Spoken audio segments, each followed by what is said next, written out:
Hi Begbrook.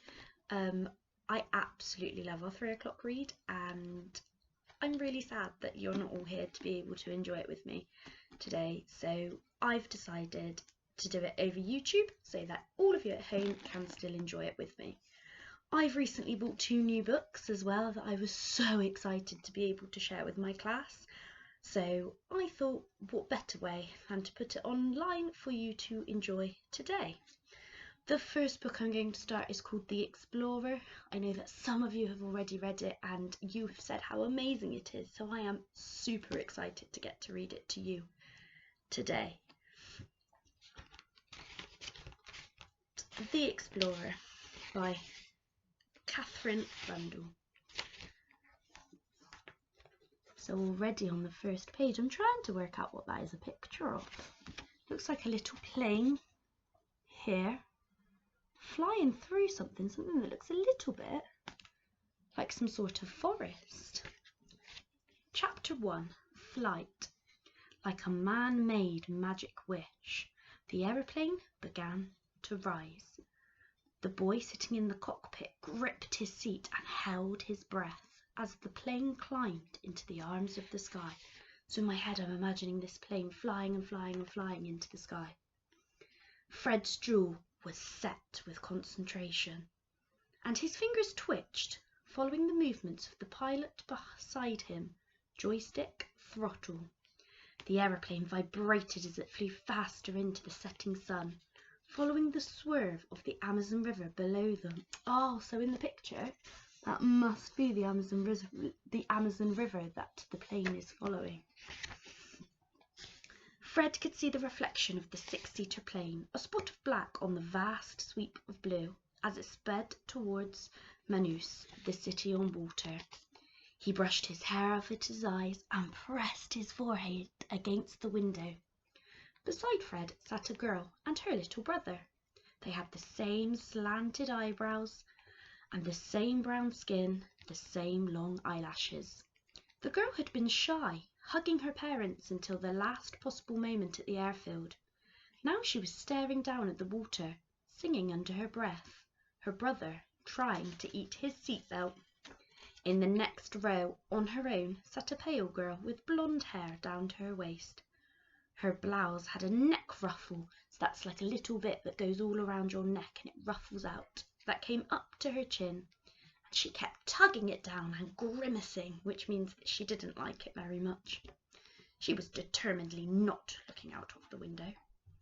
The airfield they had just left had been dusty and almost deserted, just a strip of tarmac under the ferocious Brazilian sun. Fred's cousin had insisted that he wear his school uniform and cricket jumper, and now, inside the hot, airless cabin, he felt like he was being gently cooked inside his own skin. The engine gave a whine, and the pilot frowned and tapped the joystick. He was old and soldierly, with brisk nostril hair and a grey waxed moustache which seemed to reject the usual laws of gravity. He touched the throttle and the plane soared upwards, higher into the clouds. It was almost dark when Fred began to worry. The pilot began to belch, first quietly, then violently, and repeatedly. His hand jerked and the plane dipped suddenly to the left. Someone screamed behind Fred. The plane lurched away from the river and over the canopy.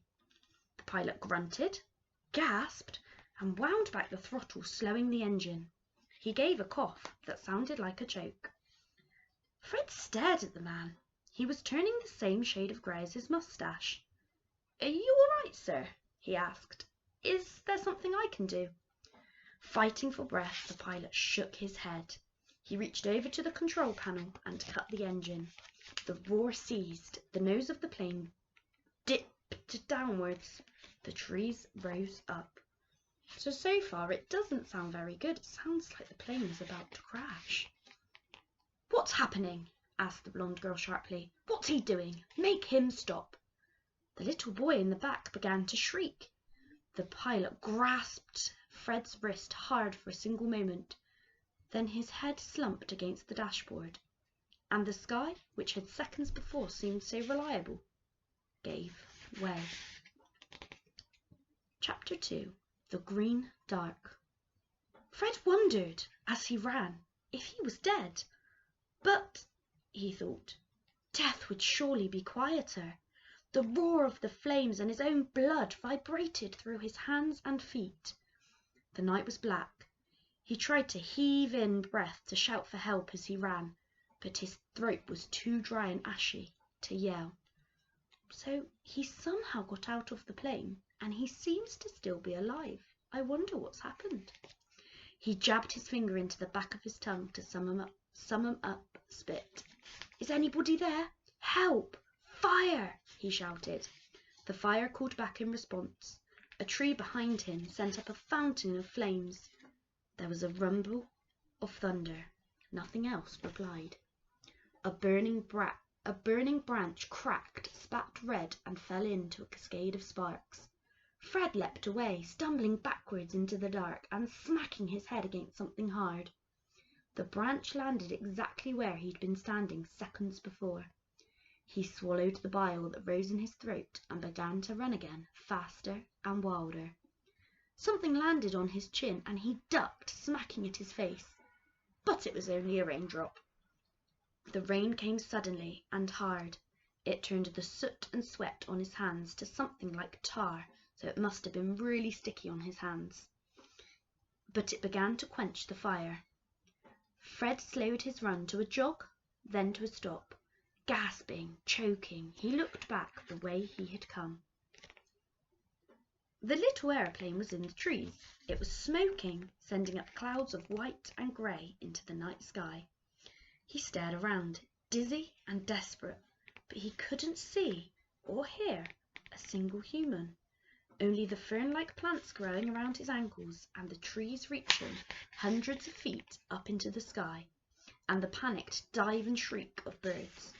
He shook his head hard, trying to banish the shipwreck roar in his ears.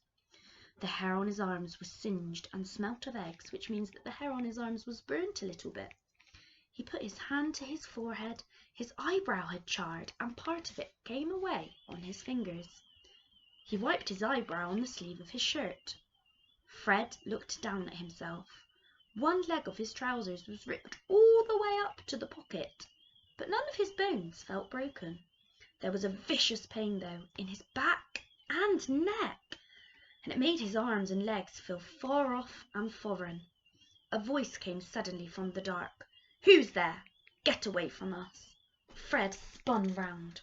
His ears still buzzing, he grabbed a rock from the ground and hurled it in the direction of the voice. He ducked behind a tree and crouched on his haunches, poised to jump or run. His heart sounded like a one-man band, which means that it was beating really fastly and really loudly. He tried not to exhale. The voice said, For God's sake, don't throw things. It was a girl's voice. Wonder who it is. Fred looked out from behind the tree.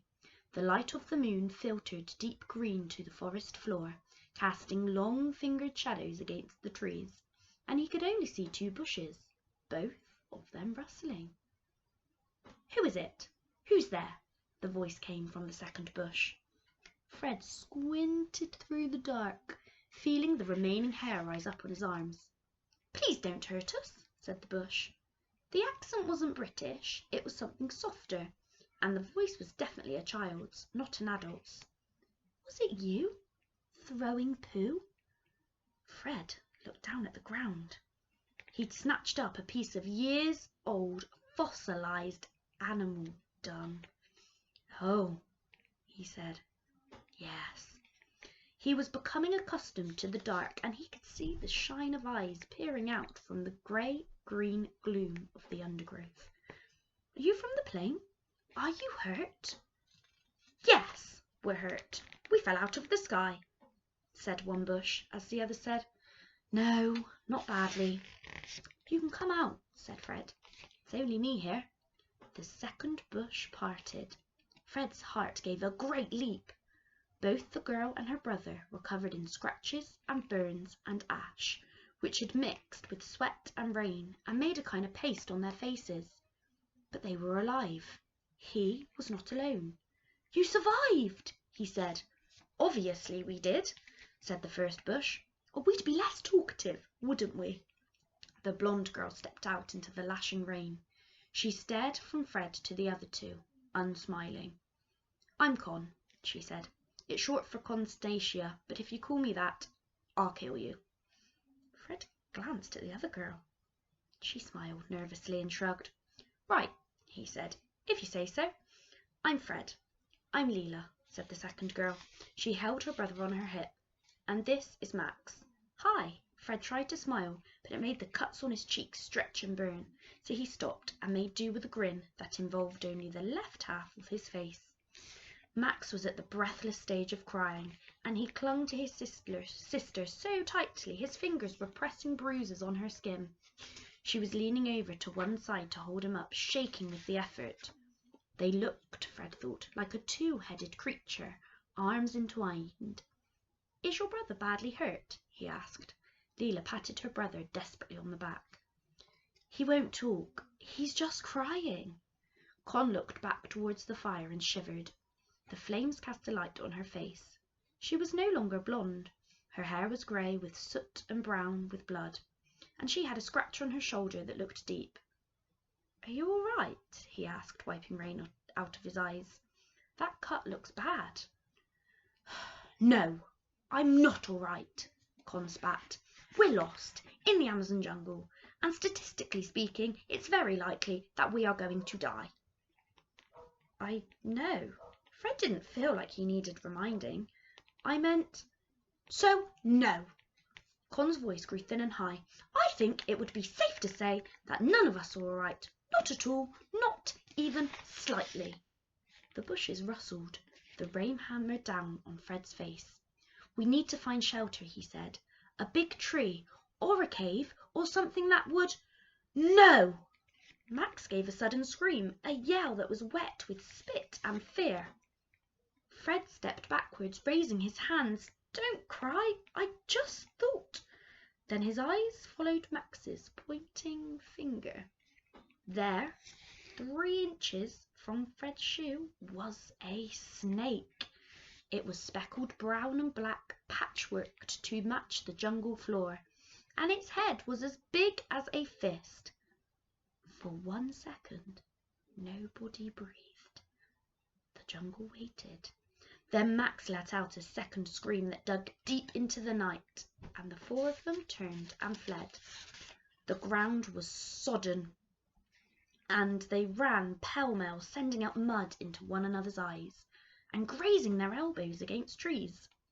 Fred ran as if his body were not his own, faster than he'd ever run, his palms stretched ahead of him. He tripped over a root and turned a full somersault, coming up spitting earth. He ran on. The rain blinded him, and the shadows flashed past him in the darkness. There was a yell behind him. Please, Max, said Lila. Fred turned back, skidding in the mud. He won't run. Leela bent over her brother. And I can't carry him. The little boy lay on his back, weeping up at the sky, his whole body shaking in the driving rain. Come on! Fred heaved Max on to his shoulder. The boy was far heavier than he'd expected, and he screamed as Fred lifted him. But Fred grabbed both of Max's knees and started running, his whole body screaming with pain. He could hear Leela, her feet thumping close behind them. The stitch in Fred's side was almost unbearable when he tore out of the trees and into a sudden clearing. He halted, which means he stopped, and Max bumped his head against Fred's spine and yelled. Angrily, he began trying to bite one of Fred's shoulder blades. Please don't, said Fred, but he was barely paying attention to the boy on his back. He stared, stunned, ahead of him. They were standing at the edge of a wide circle of trees, open to the sky and lit by the fat moon. There was a carpet of green moss and grass, and the stars above them were clustered so thickly that the silver outnumbered the night. Fred lowered Max to the ground and stood, bent over, his hands on his thighs, panting. Did the snake chase us? Said Max. No, gasped Con. How do you know? Wailed Max. Lisa dropped to her knees, clutching at her side. Snakes don't, Maxie. We both know that. I just panicked, said Con. Her voice was bitter. That's what happened. See? Look. No snakes. We were stupid. Now we're even more lost. The ground in the clearing sloped slightly towards a large puddle of water. Fred crossed over to it, his muscles aching, and sniffed. It smelt of rotting things. But he was feverishly thirsty. He took a tiny sip and immediately spat it out. No good, he said. It tastes like a dead person's feet. But I'm thirsty, said Max. Fred looked around the clearing, hoping to find water, before Max started crying again. If you wring out your hair, he said, there'll be water in it. He tugged his dark fringe down over his forehead and twisted it. A few drops fell onto his tongue. It's better than nothing. Max chewed on his hair for a second, then scrunched his eyes closed. I'm scared, he said. It was said without whining, as simple matter of fact. Somehow, it was worse than the tears, Fred thought. I know, Leela said softly. We all are, Maxie. She crossed to her brother and pulled him close to her. His small bony fingers closed over a burn on her wrist, but she didn't brush him away. She began to whisper in his ear in Portuguese, something soft, almost a song, a lullaby. They were both shaking slightly. Fred swallowed. All this will look less bad in the morning, he said. Will it? Said Con. There was a bite to the question. Will it really? It can't look much worse, he said. Once it's light, we'll be able to work out a way to get home. Con looked hard at him. There was a challenge in her look, and Fred stared, unblinking, back at her. Her face was all geometry, sharp chin, sharp cheekbones, sharp eyes. What now then? She said. Our mamma and papa say, began Leela. The mention of her parents made her face crease and crumple, but she swallowed and went on. They always say you need to sleep before you think. They say when you're exhausted, you do stupid things, and they're scientists, so we should sleep. Fred found his whole body was aching. Good. Fine. Let's sleep.